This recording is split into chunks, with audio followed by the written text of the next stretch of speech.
L'épicentre d'un séisme politico-religieux, Jérusalem ingouvernable depuis 3000 ans. Au nom de qui? Au nom de quoi? Al-Quds. Jérusalem, Yerushalayim. Yerushalayim. Jérusalem. Al-Quds.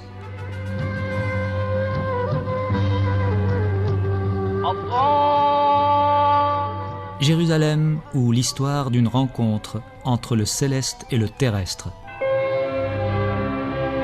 Zaki Ahdiji et Habib Belaïd vous invitent à une lecture en plusieurs actes de cette histoire époustouflante.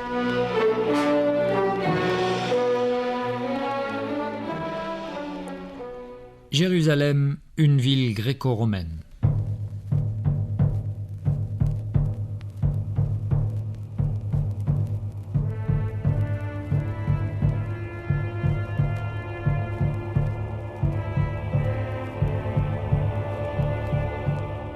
À la fin du IVe siècle avant Jésus-Christ, la totalité du Moyen-Orient et la partie orientale de la Méditerranée connaissent une mutation politique et culturelle sans précédent.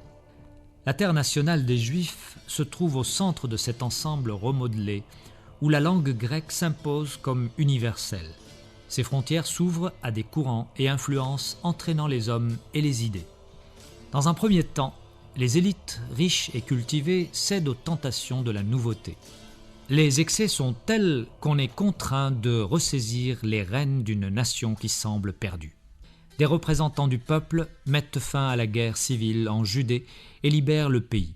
Mais une crise religieuse et morale d'une exceptionnelle gravité n'en subsiste pas moins en profondeur.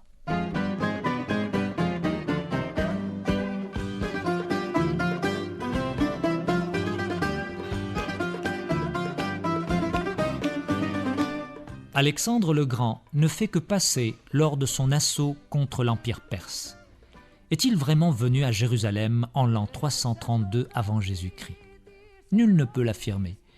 Il meurt 9 ans après et ses généraux se partagent ses immenses possessions.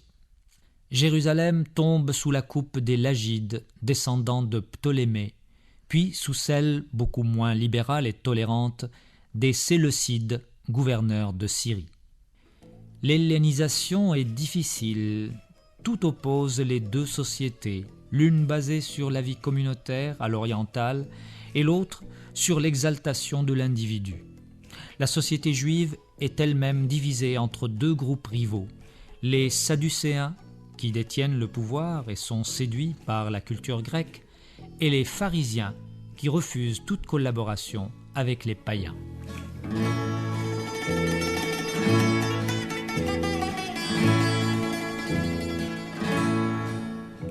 Le Séleucide Antiochos IV dépouille le temple de toutes ses richesses. Il prend l'autel d'or, le chandelier d'or, tous les vases, toutes les coupes, tous les trésors cachés qu'il trouve, et ayant tout enlevé, il fait un grand carnage d'hommes, une grande levée de captifs, et retourne dans son pays.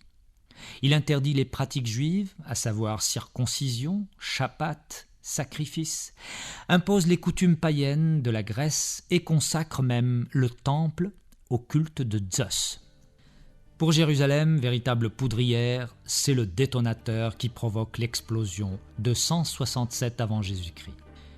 Il y a alors dans cette ville un saint que l'on nomme Mattathias, fils de Jean. C'est un vieillard de 140 ans. Il a 5 fils. L'un d'entre eux, Judas, dit Maccabée, ou celui qui combat, organise la résistance avec ses frères. Ils tiennent en échec les armées grecques pendant 3 ans, reprennent le temple et, tirant les leçons du passé, sollicitent l'appui et l'alliance de Rome, la puissance montante du moment. Les Hébreux gagnent leur autonomie, puis leur indépendance. La première guerre de religion de l'histoire fait renaître le royaume de David.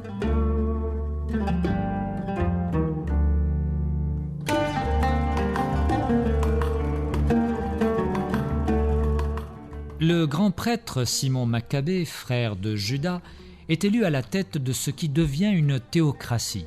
Son fils lui succède et fonde la dynastie hasmonéenne.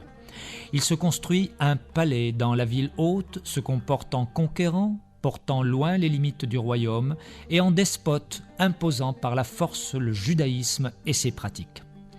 Jérusalem retrouve la prospérité d'une capitale, mais non la sérénité d'une grandeur retrouvée. Elle est en pleine guerre civile et religieuse. Pharisiens, Sadducéens, Esséniens et Zélotes s'affrontent dans les temples, dans les rues et dans le désert environnant. La guerre de succession ouvre le temps de la décadence. Le général Pompée, chargé par le Sénat romain de pacifier l'Asie mineure, reçoit à Damas 3 délégations juives qui viennent solliciter l'arbitrage de Rome, l'ami traditionnel de Jérusalem. Pour l'Empire romain, le royaume des Hasmonéens est un point stratégique important au Proche-Orient. C'est le glacis indispensable pour contenir les Parthes. Pompée ne se fait pas prier pour intervenir. Il pénètre dans le sanctuaire où seul le grand prêtre est autorisé à aller 1 fois par an, le jour du Kippour. La profanation est impardonnable. Mais plus grave encore est, comme le fait remarquer le général historien Flavius Joseph, la division des 2 frères maccabéens qui nous fait perdre notre liberté nous assujettit à l'Empire romain et nous contraint de rendre ce que nous avons conquis par les armes dans la Syrie, sans compter l'énorme tribut exigé par le vainqueur. Les Romains s'installent à Jérusalem.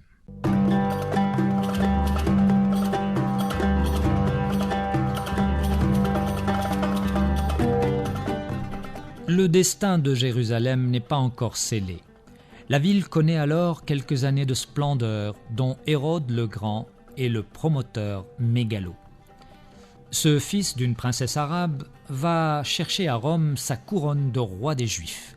Il prend possession de son royaume en l'an 37 avant Jésus-Christ, dans le char des légions romaines. Cependant, les Juifs, après avoir fait appel aux Romains, commencent à trouver leur occupation pesante. Hérode le Grand est un politique habile. Il sait naviguer dans les méandres politiques du pouvoir. Ambitieux pour Jérusalem, il transforme la ville en un chantier pharaonique qui continuera bien après sa mort. Il pave les rues, améliore l'approvisionnement en eau, construit une nouvelle citadelle, un nouveau palais, un théâtre, un cirque et enfin le temple sur le mont Moria, tout de marbre et d'or, qui resplendit en l'an 60 de notre ère. De Jérusalem, il fait une nouvelle Rome où affluent en masse pèlerins juifs, touristes pour les fêtes de la Pâque ou de la Pentecôte. La population double son nombre.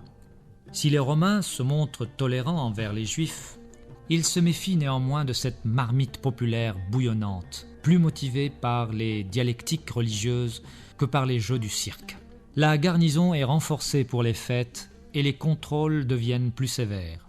Après la mort de Hérode et la déposition de son fils, la Judée devient province romaine et Ponce Pilate son premier procurateur.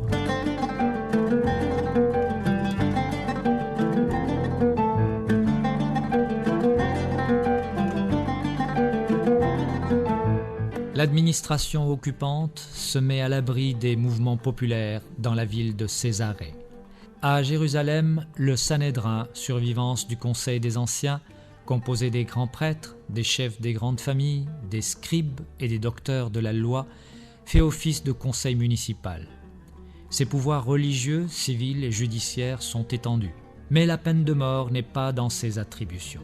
Et quand il s'agit de condamner un dangereux agitateur nommé Jésus, il faut attendre la venue de Ponce Pilate pour la Pâque pour obtenir la sentence de crucifixion. Jésus de Nazareth sera crucifié. Al-Quds, Jérusalem, Yerushalayim, Yerushalayim, Jérusalem, Al-Quds.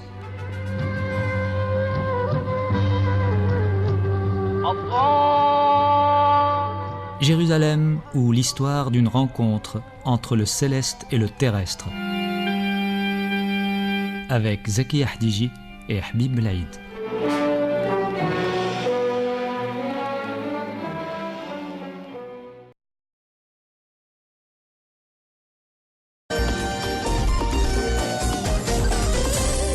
RTCI nous réunit.